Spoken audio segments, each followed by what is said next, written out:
Olá pessoal, tudo bem? Sejam bem-vindos novamente.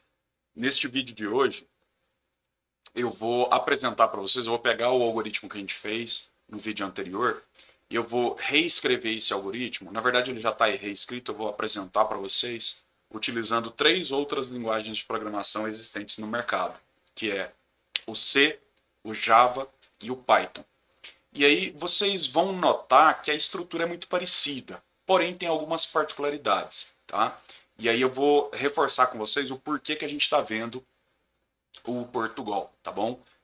Para vocês seguirem até o fim nessa playlist, focando na lógica de programação, e aí depois a gente terá uma outra playlist para trabalhar os principais diferenças de cada uma das linguagens, e aí fica mais fácil a gente falar das diferenças, uma vez que todos vocês já sabem o conceito principal da lógica de programação, e aí a gente foca apenas na linguagem, as particularidades, porque aí o resto é igual, tá bom? Então, vou pegar aqui o nosso algoritmo anterior. E deixa eu até, depois que eu gravei o vídeo anterior, eu até estava fazendo alguns testes aqui.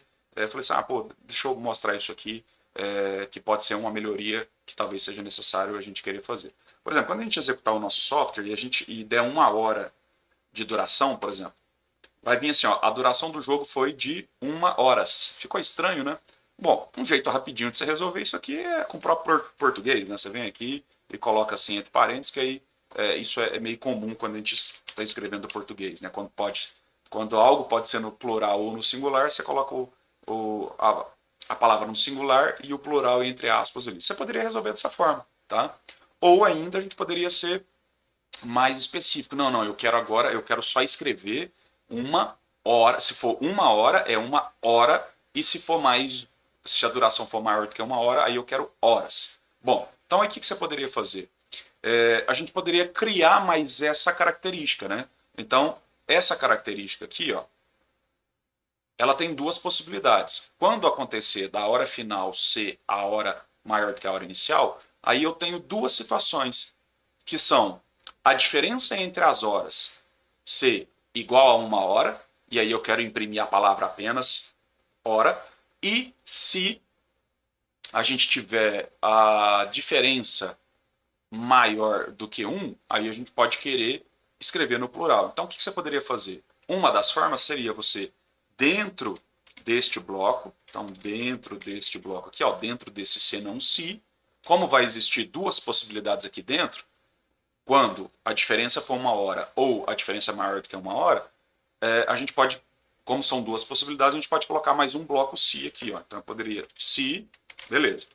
Se a diferença entre as horas, né, se a hora final menos a hora inicial, se isso aqui for igual a 1, então olha só o critério que a gente está criando.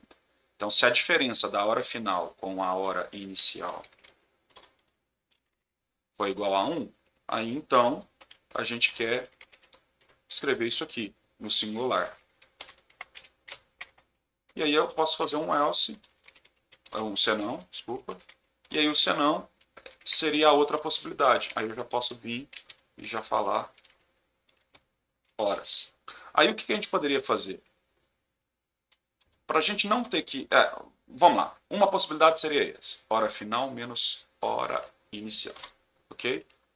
Vamos ver. Vamos executar aqui. 15, 16. 1 hora. Vamos executar de novo. 15 e 17. 2 horas. Ok?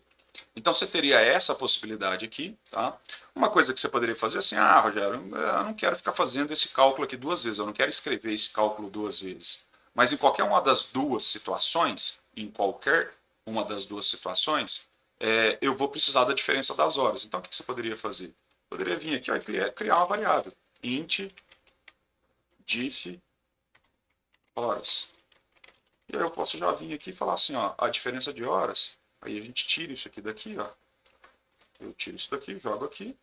E agora eu sempre vou diff horas. E aqui eu vou mostrar diff horas. E aqui embaixo, diff horas.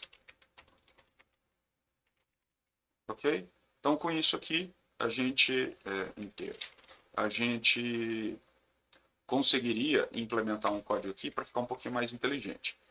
Aí note que é muito importante a indentação. Nesse tipo de cenário aqui, a gente já começa a ter problema com a indentação. Se você não indentar corretamente, você começa a ficar perdido. Note que a gente avançou esse código inteiro e em relação, ó, esse código inteiro aqui, a gente avançou ele uma vez. Na verdade, ele já estava avançado, né? Mas aqui, ó, esse aqui a gente avançou uma vez em relação ao si. Para deixar claro que, olha só, se você voltar tudo aqui, ó, fica confuso, não fica claro. Então, se você avança isso aqui, visualmente você já sabe que isso aqui está dentro do si e isso aqui está dentro do C não. Então essa aqui seria uma possibilidade, tá? Seria uma possibilidade. Uma outra possibilidade que a gente poderia ter seria isso aqui, ó. Eu trago isso aqui para fora, trago isso aqui para fora. E aqui eu trabalharia com esse cenário aqui, ó. Senão se a hora final for maior do que a hora inicial e o meu diff horas for igual a 1, a gente coloca uma outra regrinha aqui.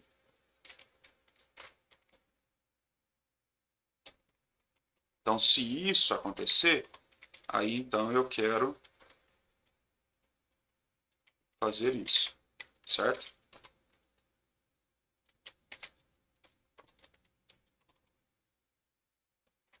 Senão se, aí eu preciso repetir esse critério aqui. Preciso repetir esse critério e aqui agora eu já maior do que 1. Aqui se faltando as chaves. Então, essa seria uma outra possibilidade, certo? É uma outra possibilidade. Qualquer uma das duas possibilidades, no final ali vai dar o mesmo resultado, tá? O que a gente poderia ter de problema é isso aqui, ó, por exemplo, igual hora final maior do que a hora inicial, a gente está colocando o computador para testar duas vezes, né? A gente poderia adotar aqui, ó, o caso do booleano, né? A gente poderia tirar isso aqui, ó, tiro isso daqui, trago aqui para cima, esqueci o nome aqui no Portugal, é lógico. A gente cria uma variável lógica, por exemplo, mesmo dia, eu poderia colocar aqui, ó, mesmo dia, certo? Que aí ele vai guardar o resultado disso aqui. Como isso aqui é uma comparação, isso aqui vai retornar para a gente verdadeiro ou falso. Então, se a hora final for maior do que a hora inicial, aí na verdade seria dia diferente. Faz mais sentido a gente dar o nome de dia diferente, ok? E aí eu posso usar agora aqui, ó, posso fazer assim, ó. Senão se dia diferente e diff horas igual a 1, e aqui é a mesma coisa. Diff diferente e diff horas maior do que 1, tá? Isso aqui, ó, eu vou fazer aqui que talvez vai ficar mais claro para vocês, mas não seria necessário, ó. Verdadeiro, verdadeiro. Isso aqui é desnecessário a gente fazer isso aqui, tá? Vou explicar por quê. Verdadeiro. Tá. Talvez vai ficar mais coerente para vocês nesse momento, tá? Então, o que eu estou falando aqui? Ó?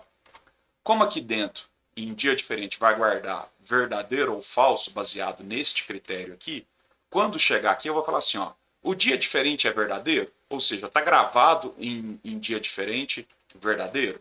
E também diff horas é igual a 1? Se for, cai aqui. Caso contrário, dia diferente é igual a verdadeiro e diff horas é maior do que 1? Sim, aí faz isso aqui. Vamos testar? Então, 15, 16 é 1 hora, 16 e 15, 23 horas, certo? Então caiu.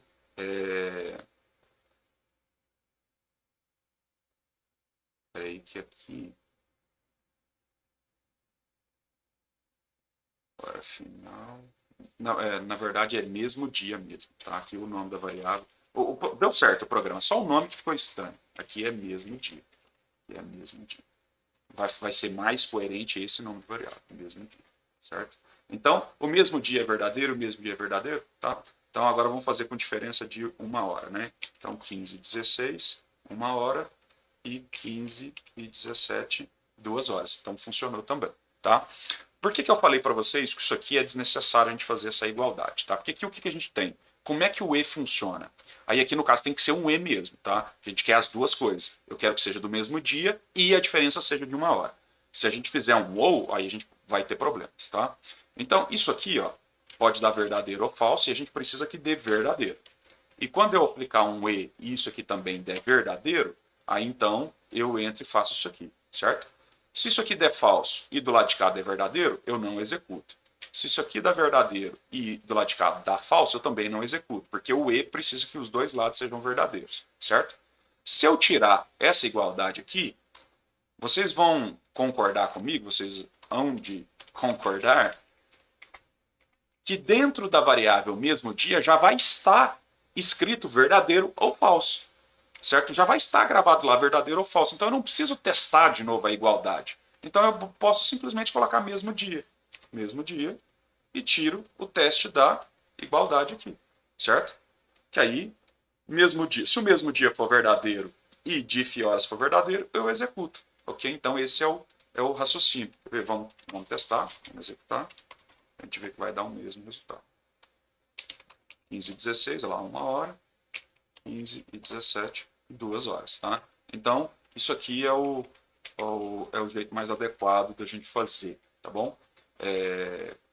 Não precisar ter que fazer o teste da igualdade. Agora, se a gente quisesse, por algum motivo, testar isso igual a falso, né, para fazer dar verdadeiro, aí a gente falaria, isso é igual a falso, aí a gente teria que usar o igual a falso. Ou então a negação. No próximo vídeo eu explico isso, tá? Porque senão o vídeo fica muito comprido, muito confuso, tá? Então, só para a gente mostrar, a gente usou em poucos casos a gente usou a variável lógica, né? Então eu estou usando aqui a variável lógica para vocês, tá bom? Isso aqui também a gente poderia colocar numa variável lógica, ó. Isso tudo aqui, ó, poderia vir, ó, e tirar daqui e colocar aqui, ó. Lógico. Hora inválida. E aí faz mais sentido, porque aí a gente dá um nome para isso. Aí faz mais sentido. Então eu estou querendo dizer assim, ó, todo esse critério aqui, ó, tudo isso aqui é hora inválida. Então aí eu venho e escrevo aqui, ó, hora inválida. Eu poderia também usar esse critério aqui. Nesse caso aqui é até melhor essa situação aqui, porque a gente dá um nome mais sugestivo para essa equação. Então essa equação para a gente está representando o raciocínio de uma hora inválida. Então fica mais fácil aqui, ó. Se a hora inválida, eu escrevo a hora incorreta. Vamos testar? 56 e 2. Olha lá, hora incorreta. Tá? Então a gente poderia estar usando aqui. E aí o padrãozinho que a gente já tinha comentado, né, é mais comum, tá? A gente concentrar as nossas variáveis no comecinho do programa, tá bom?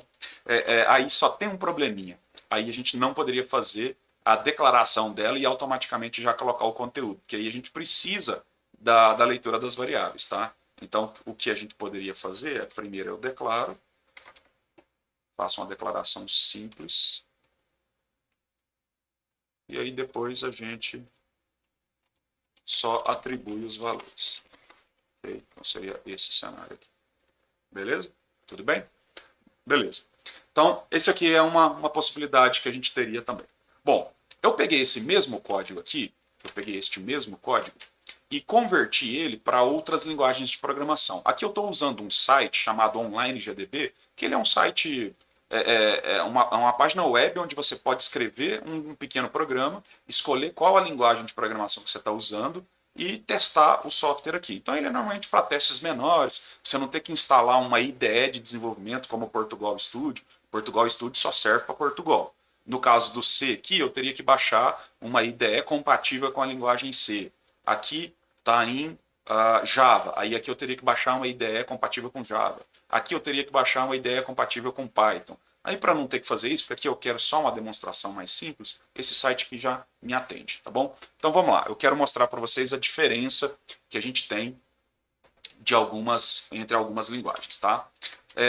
Vou só fazer, no caso do Portugal aqui, ó, a gente não precisou fazer nenhuma importação de biblioteca aqui, tá? Mas eu vou importar uma biblioteca qualquer aqui, só para vocês verem. Ó. Então olha só, o que é o conceito de importar uma biblioteca? Todas as vezes que você tem um comando que não faz parte ali da base da linguagem, mas que foi desenvolvida e que está num arquivo separado, e você quer usar essas funções, esses procedimentos, esses comandos, a gente tem que importar essa biblioteca. Bom, na linguagem C, Isso aqui é a importação da biblioteca. Então, quando eu coloco a palavra include no comecinho do código, com esse jogo da velha antes, e coloco esse nome desse arquivo aqui, a gente está fazendo a mesma coisa que o Portugal faz numa importação de biblioteca. Aqui é o Java. Aqui no Java, eu tenho a importação de biblioteca já com a palavra import. Então, eu uso a palavra import, e aqui o Java já tem um jeito diferente de classificar o pacote, uma biblioteca faz parte de um pacote e tal, aí por isso que usa esses pontos aqui. Então isso aqui já tem um pouquinho mais de particularidade, mas o conceito é o mesmo, é uma importação de biblioteca. Você só precisaria entender a particularidade de como importar uma biblioteca lá dentro do Java, as regrinhas, tá? E aqui a linguagem Python. No Python aqui eu não importei nenhuma biblioteca, nesse caso desse código aqui não precisa de importação de nenhuma biblioteca, mas no Python a gente também tem um comando de importação de biblioteca, tá? Bom, então 3 linguagens diferentes, a gente viu o mesmo conceito, importação de biblioteca. Bom, olha só o esqueleto do Portugal. No Portugal a gente tem aqui a palavra programa, aí começam as chaves, fecha as chaves. Dentro desse programa a gente tem uma função que a gente chama de início, tá? No caso do C, o início do programa é a palavra main, certo? Note que aqui trocou por void, então não é função, aí é que eu estou usando a palavra void, que significa uma coisa diferente dentro aqui do C, mas aqui é o início. E aí tem as chaves e fecha as chaves. No Java, segue o critério um pouco mais parecido com o Portugal, né? Então você tem programa e tem função. Aí a gente tem aqui um public class, um public static void. Aí note que o Java já é mais rebuscado, os comandos são mais longos, você já tem que digitar muita coisa. Então é uma linguagem que precisa mais de digitação ali, ok? E aqui já tem algumas particularidades que ela já é orientada a objeto. Então se eu estivesse dando a lógica de programação usando Java, eu já tinha que entrar falando de orientação a objeto, que já daria muito mais trabalho para vocês entenderem, sendo que o objetivo inicial era só entender a lógica de programação para depois trabalhar os outros conceitos, tá? E no caso das 3 aqui, ó, a mais simples de todas é o Python, tá? O Python aqui, você não precisa nem dizer onde que inicia, onde termina, você simplesmente começa escrevendo os comandos ali, tá bom? Bom, vamos voltar aqui. Declaração de variáveis. Todas as 3 linguagens a gente tem variáveis. Ó, variável no Python, variável no Java, variável no C. Tá? No caso do Java e no caso do C e Java, aqui os tipos são parecidos com o que a gente viu lá. No Portugal a gente usa a palavra inteiro para falar que é do tipo inteiro. Aqui a gente está usando só a palavra int. No Java também a palavra int para dizer que é inteiro. Já no Python, o Python é tido como uma linguagem não tipada. O que significa isso? Você não precisa estipular qual é o tipo da variável. A própria linguagem de programação, ela automaticamente vai identificar o tipo de informação que está sendo gravado ali e ela automaticamente já define qual que é o tipo no momento da execução. Mas isso exige algumas conversões em determinadas situações. Então, note que a leitura dos dados aqui, eu tenho que usar um outro comando, vamos entender um pouquinho melhor, tá? Mas variáveis no Java e no C parecido com que o Portugal, e aí no Python, na hora que você estivesse estudando, como é que funcionam as variáveis no Python? Quais são as variáveis? Aí você iria ver que o Python é uma linguagem não tipada, e você teria que entender um pouquinho melhor do que é a linguagem não tipada, tá bom? Bom, vamos ver aqui no Portugal, olha só o que a gente tem aqui, ó. Um comando para imprimir na tela, um comando para ler a informação de uma variável, ler a informação do teclado e joga na variável. No C, imprime na tela, comando para imprimir na tela, printf. Comando para ler da tela, ler do teclado, scanf. Isso no C. No Java, system out println. Eu printo na tela uma mensagem. E aqui a leitura é feita de um pouquinho diferente. Aqui a gente já usa um comando, você tem um comando específico que retorna um valor e aí você usa uma atribuição. Você pega esse valor e coloca dentro da variável.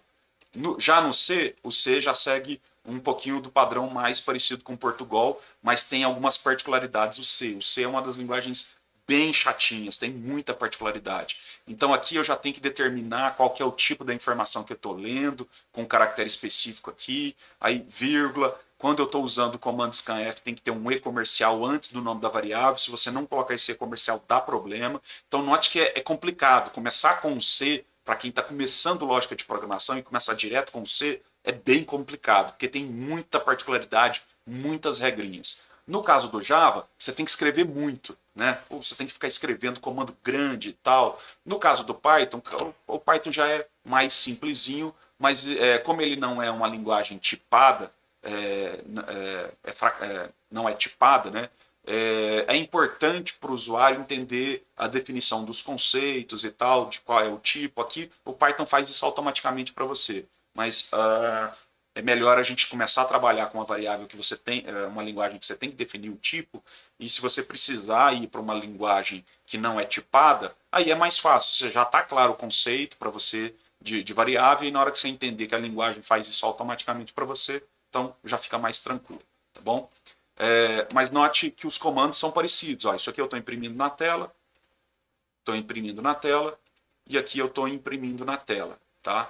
Aí aqui, ó, a impressão da tela no Python é o mesmo comando. Tá? O mesmo comando que você joga na tela é o mesmo comando que você já lê, que você já faz a leitura dos dados. Então aqui, ó, esse input já é o comando que mostra na tela a mensagem que você quer, e já é o comando que faz a leitura. Então ele já tem uma particularidade um pouco diferente, tá? Mas é basicamente a mesma coisa. Estou imprimindo na tela e fazendo uma leitura e colocando uma variável, tá bom? Então aqui eu fiz a leitura dos dados. Agora vamos para a estrutura de decisão.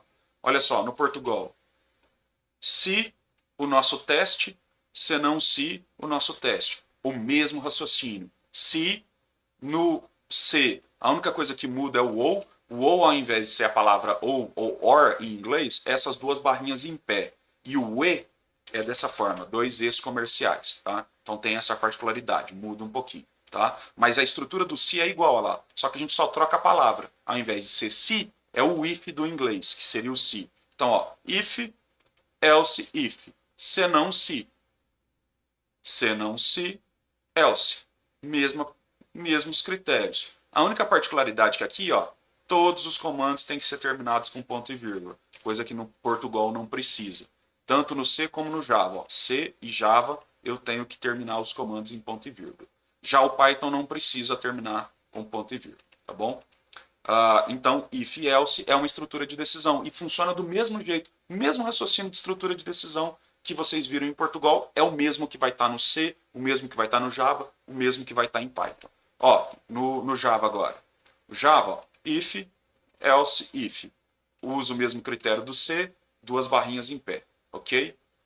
E no caso do Python, a mesma coisa. É if, aí só o else if, que ele é um pouquinho mais curto. No Python é else, que seria o else if.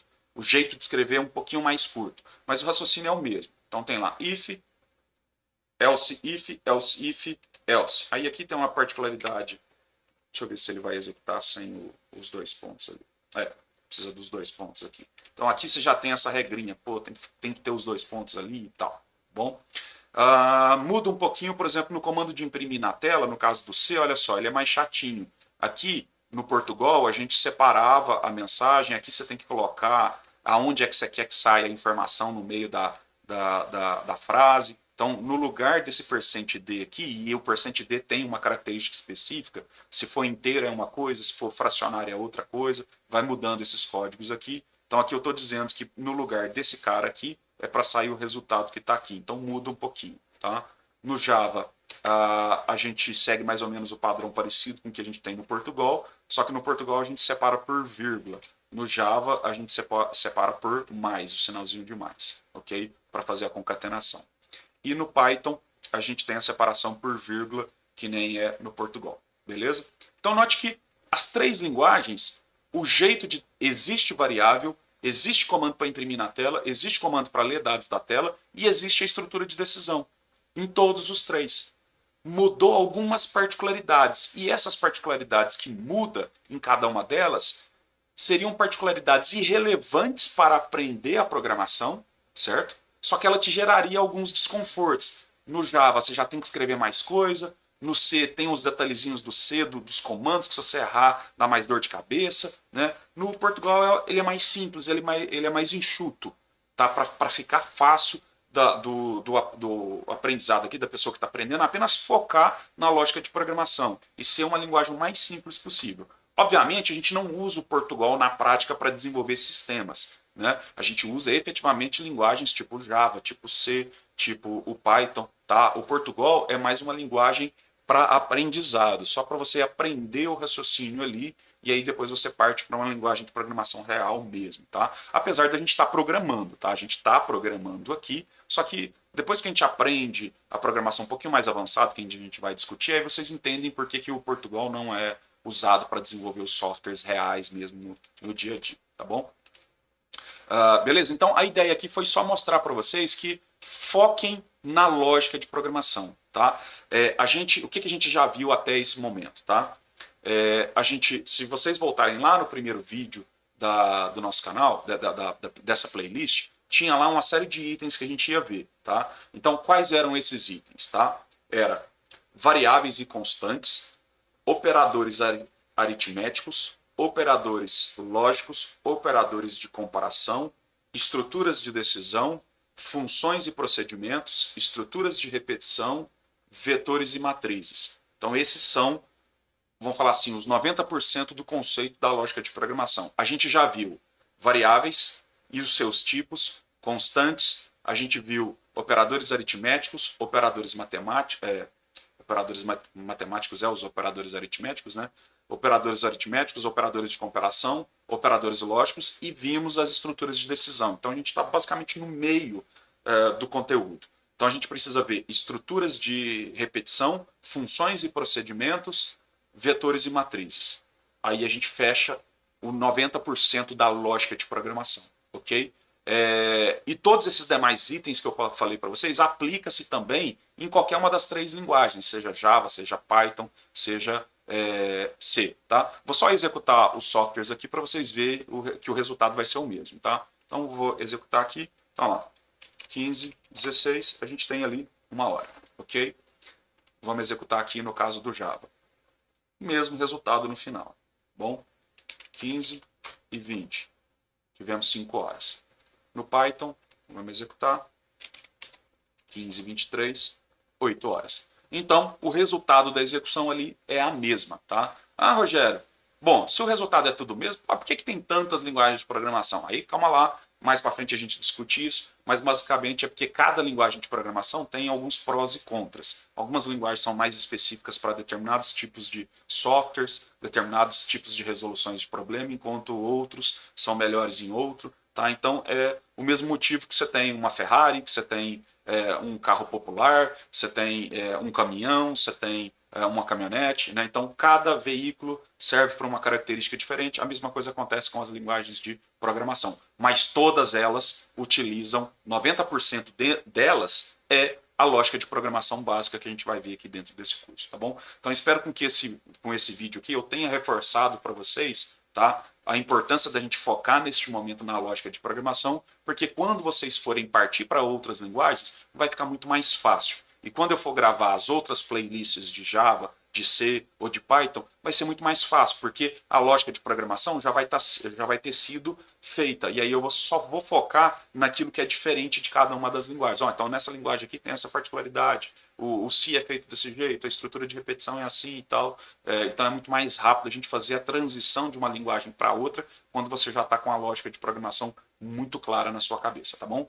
Pessoal, se gostaram, deixa aí o comentário, se inscreve no canal se não tiver inscrito, dá o joinha aí, comentários, indiquem para os colegas, tá? Que aí vai ajudando a gente a divulgar o nosso trabalho aí, tá bom? Encontro vocês no próximo vídeo. Abraço, até mais.